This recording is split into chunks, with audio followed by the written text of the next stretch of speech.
Praise God. God bless you. I'm grateful for another opportunity to meet with you all once again this morning. Greetings to you in the name of Lord Jesus Christ. Some of us came here today carrying something no one else can see. The word someone spoke, a disappointment that is still sitting in our heart, a hurt we didn't expect. We smiled, we continued our day, we acted normal, but inside something changed. We keep going back to that moment, replaying it again and again. What they said, how they treated us, and slowly, without realizing, that one moment begins to shape our thoughts, our emotions, even our behavior. This is not the situation that defeat us. The person who hurt us may have already moved on. The real question is, what's that moment doing inside of you right now? Today, we are going to learn how to be free from what is living inside, how to win the inner battle, and our title is The Inner Victory That Changes Everything. Romans 12:21 says, "Do not be overcome by evil, but overcome evil with good." Today, the question is not just what happened to you. The real question is, what is that hurtful moment still doing inside of you? Because every situation we go through is doing something within us. We focus so much on what happened to us, we fail to notice what is happening within us. That moment of pain, fear, hurt, disappointment, anger, upset doesn't stay as event. It begins to shape our thoughts, our emotions, even our reactions. Slowly, it turns into irritations. Those things, what we are stuffing inside, dear friends, understand that is changing something in us. For example, by mistake, if you drink some poison, you didn't know that is poison. But that poison is making something in your body. Immediately, you may not know. Afterwards, you will know. Isn't it? That's for sure. Everybody can understand. In the same way, Jesus told, in this world, there are problems, but I am there for you. You cannot stop the problems coming against you. You cannot tell the people, don't hurt me. I'm a child of God. Please don't talk rudely to me. Can we say no? So, all these things will come and affect us. But we should know how to deal with those things. That is what the scripture, Romans 12:21, is teaching us. That is why the word of God brings our attention to something deeper in Romans 12:21. Do not be overcome by evil, but overcome with good. In other words, God is saying, not just look at the situation that you go through. Look at what is happening inside of you. Because every negative moment carries pressure inside. It tries to pull you into the negative nature and negative reaction. Notice our scripture doesn't say, we will not face evil. We will. What scripture is telling? Don't be defeated by evil. Our life should not be defeated by evil. We are surrounded by evil. From the morning we get up, there are evil in our life. So, people will disappoint us, situations may hurt us, our days may not go as we expect, but the instruction is very clear. Do not allow those moments to overcome you. In other words, don't let what is happening outside take control of what is happening inside. What is happening outside should not affect our heart. It's very difficult. Everything we can have by practice, isn't it? So in Christian life, we have to practice spiritual principles. Then only our life will be changed.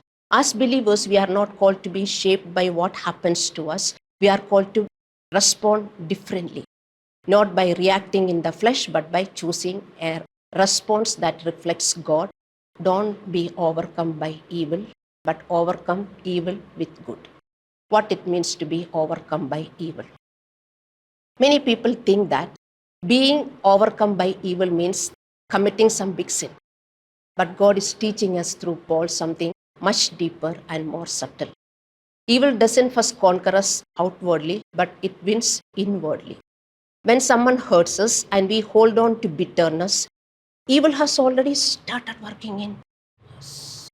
Somebody has done bad to us. we got offended, we got angry, evil started working. Where? Outside. Outside. When we replay the past pain, when anger comes as our companion, evil start working in us. I'm making you understand. We will all say, so many problems I have, so many evils around us. But how that evil can affect us, you should understand. How you can resist that evil, you should understand. Hallelujah. We justify our harsh thoughts, we justify our anger, we justify our revenge. We are overcoming evil with evil, and that is our bitterness, hatred, hurt that enters our heart because what people have done to us. By the same sinful nature, we are reacting. Yes, evil came to us, we are reacting with evil.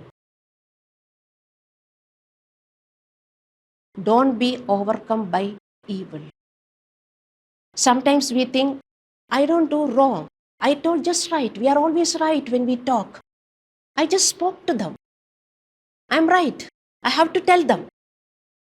That may be right. After you speak, what is happening in your heart? Anger, bitterness. You talk the right thing, but you didn't like the way they reacted to you or they spoke to you. So, you are carrying bitterness, offense, anger, irritation inside. What's happening? Evil came from outside, evil is working inside. You could have resisted with Christ's character, but as you are behaving in your own character, evil is rising. That itself is a quiet victory for evil when we react with flesh, because God didn't create us to carry poison inside while appearing calm outside. Believers are very calm, gentle, peaceful, loving outside, but carrying the poison inside, evil inside. Hallelujah. So Paul is warning us not just about actions, but about what we allow to grow within us. Many times we are not aware of what is growing inside. People may not see it. We will hide it with our plastic smile, but God sees it, and our hidden anger, silent bitterness and offense, etc.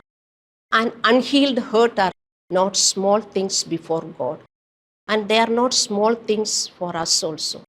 Hallelujah. Because over time, by poison, these will work as poison in our life, stealing peace, hardening our heart, weakening our ability to love, weakening our ability to love. Let me repeat it, weakening our ability to love. Why? When evil grows inside, we are called to love.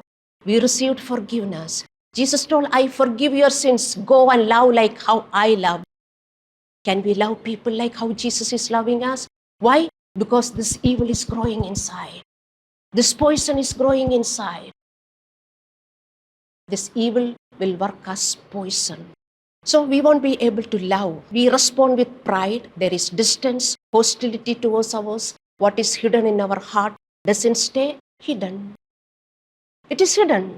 But through our action and through our speech, it is revealed. We say, hey, I have forgotten. I don't even remember what they have done. I have forgiven. But there is a distance.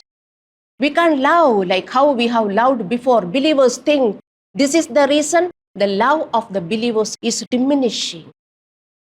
Bible is telling love is coming down. Why? Because evil is increasing. When evil is increasing inside, love will come down towards people and towards God. Am I right? Hallelujah. You will be hiding evil from others. You may pretend or you may walk like you are very holy, you are very spiritual. But people can see, God can see through your action and through your works. You are very far from God. You can't do the ministry of God. You feel like doing, but you are not able. Many of you are telling, what is the reason you know? If love grows in you, you will run behind God. You will serve God. If we have love only, dear friends, we can do the work of God. And nobody has to say that do this, do that. You by yourself will do the work of God. That is the power of love. That's the power of God. Hallelujah. So whatever you hide inside is revealed before the people. It is so clear before the people and before God. What is stored inside will eventually come out through your words, actions, and when right situation presses you. This is the result when we overcome evil by evil. Don't overcome by evil. Bible is telling. Don't overcome by evil. When we are overcoming by evil, this evil is a poison inside. If you know the physical poison is dangerous and it will kill your body, this evil is a poison in the believer's heart. Why I am talking believer's heart? Because the people outside, they don't know this is evil. They have no understanding about sin.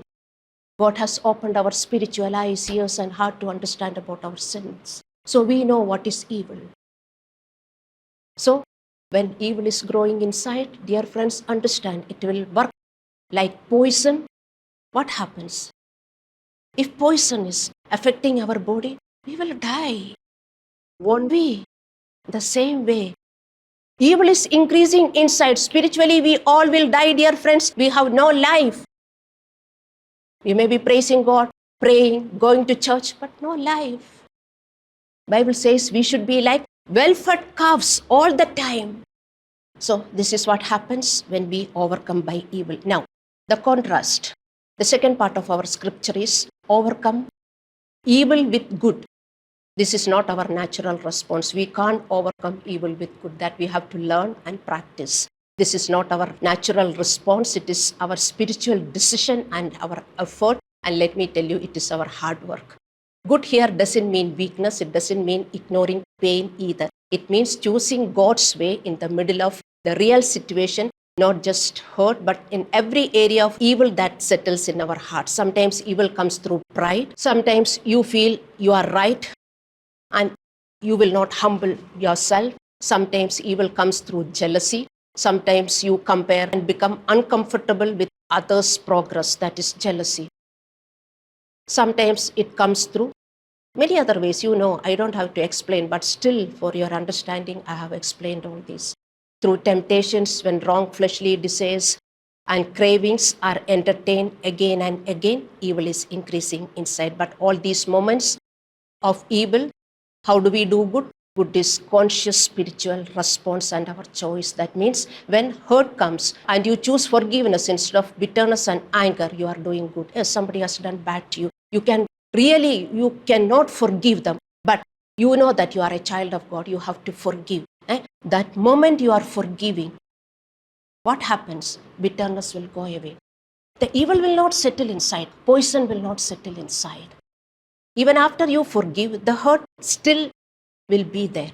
Doing good means refuse to reopen the offense in your mind again and again. Don't keep thinking what people have done. Yes, it will come because 80% we are negative people. It will come for you and me. You think it will not come for me? It will come for me also. What you have done only. If I just think and entertain what the congregation has done to a pastor, pastor cannot stand here. Pastor has to forgive and pastor has to keep renewing and loving the people. Then only a pastor can stand on the pulpit and look straight to each one of your eyes. This is the testimony of every pastor, including me. Hallelujah. So doing good means refusing to entertain the wrong thoughts that keep coming in your hearts. It is not only in your life, the memory will come. It will come to every life, the memory of the past, the hurtful memory. That's the reason 2 Corinthians 10:5 says, capture all your wrong thoughts and give up and obey Christ. Immediately you should learn to capture, give up, and obey Christ. Hallelujah. And pray instead of replaying the pain. Healing is a process. Every time you choose good, you allow God to remove the pain that is inside of you. You are telling it is too hurtful. I cannot forget. I have forgiven, but that hurt is not going. It's a process. Immediately we don't get healing. But we have to keep forgiving, keep renewing, keep praying for them. Pray for those who hurt you. That is the right medicine you have to do. Each time when you get the feeling or the memory of the people who hurt you, you should pray and bless them.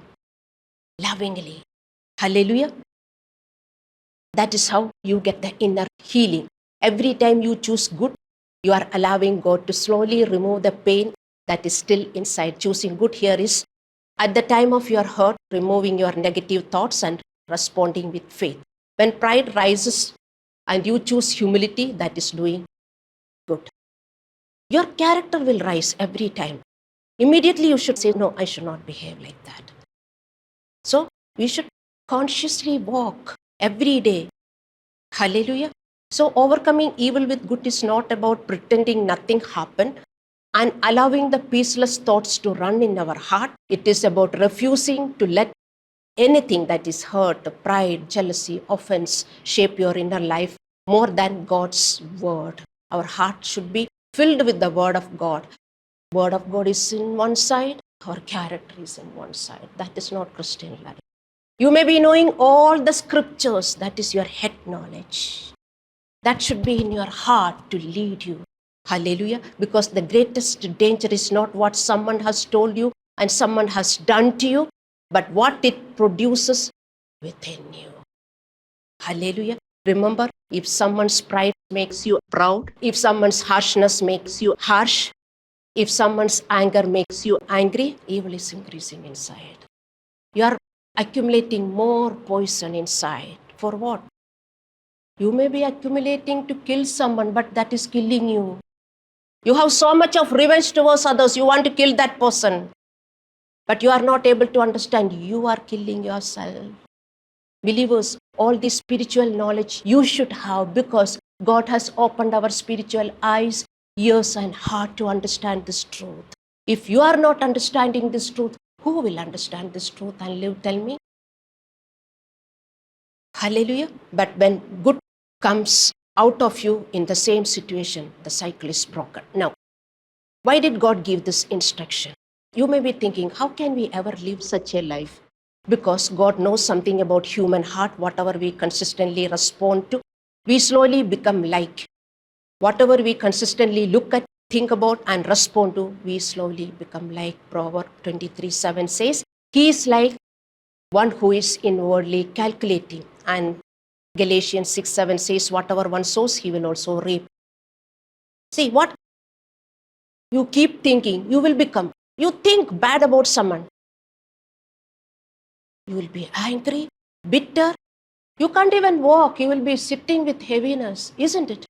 But you think what good people have done and love them, you will be like well-fed calves.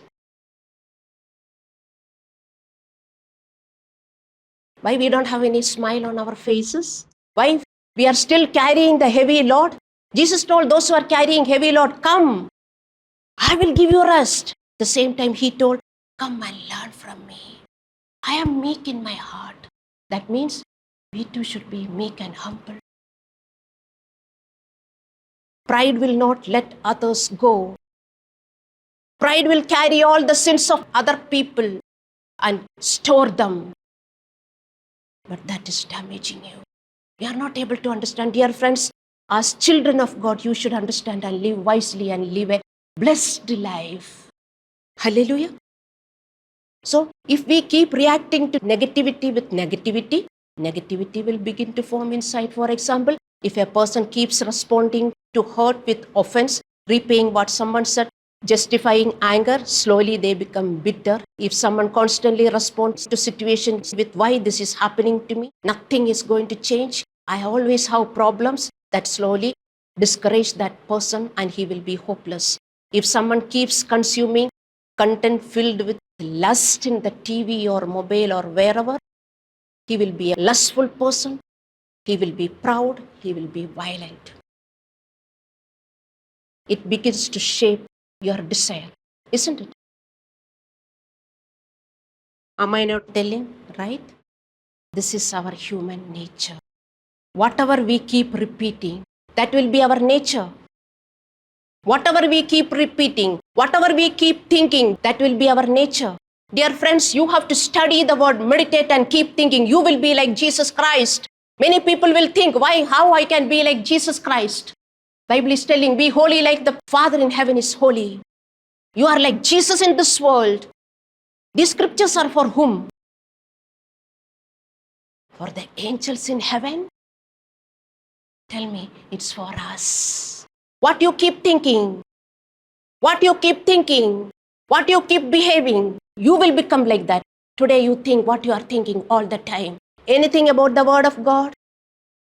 Are you thinking I should be a profitable servant? God has called me. You are thinking serving God is only for pastors. Each one of you are called to minister, serve. For that you should think, yes, I am a servant of God. I am a servant of God. I should serve God. If you think, you will become a servant of God. You think it is something unusual. Yes, it is unusual. Today we have to make it usual and normal. That is spiritual life. So this serious commandment, don't overcome by evil. Don't overcome by evil. Overcome evil with good.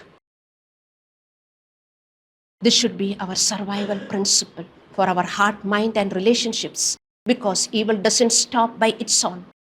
Evil keep coming from morning, the moment you get up till you go and sleep, isn't it? Evil comes in your heart or around you or through the phone. Somebody will talk to you, evil came. You were peaceful, somebody spoke to you, peace is gone because they have scolded you or they have done something to you, or they have given you an information that somebody somewhere has done to you. Evil can come at any time. How much evil? Just think how much we are accumulating evil. That is the reason the scripture is given to us. Hallelujah. So if you don't obey this principle consciously, mindfully, evil will only multiply in us, and that will kill our peace and our life itself. Your life is not shaped by what happens to you, but how you consistently respond to it. Right, dear friends? This is your life. You may be thinking, oh, today I'm like this because somebody has done to me something bad. Or somebody is doing witchcraft to me, many of you will tell. Or somebody is cursing me. Yes, people are bad, people are there to curse us or do bad to us. We cannot stop them. Our resistance and protection is what? Righteousness alone. Please understand, dear friends. Hallelujah. So, your life is not shaped by what happens to you, but by how you consistently respond to it. That means events may come and go, but your response remain, and you become a person ruled by sin and negativity, fear instead of peace and faith. Our response is power either to experience God's blessings and peace or hinder His blessings and peace. Did you get me? Our response has got power to receive God's blessings and peace. In the midst of all, last week we have learned, like Shadrach, Meshach, and Abednego, we will be in the fire, but we won't even smell like fire. No smoke, no smell. And we will see another man beside us. What a powerful message God has taught us last week. Same way. Hallelujah. So when God says, overcome evil with good, He's actually teaching us how to guard our heart from being shaped by the wrong reactions. When we overcome evil with good, we are not just winning the situation, we are cleansing our heart and becoming peaceful, free, and holy, and we have inner healing. And Jesus takes it to a deeper level in Matthew 5:44. He says, love your enemies and pray for those who persecute you. Why would Jesus say that? Enemies are enemies. Enemies are enemies. Enemies are enemies. They want to destroy us. Jesus is telling, love them. Like how I loved you, can we? This is Christian life. Hallelujah.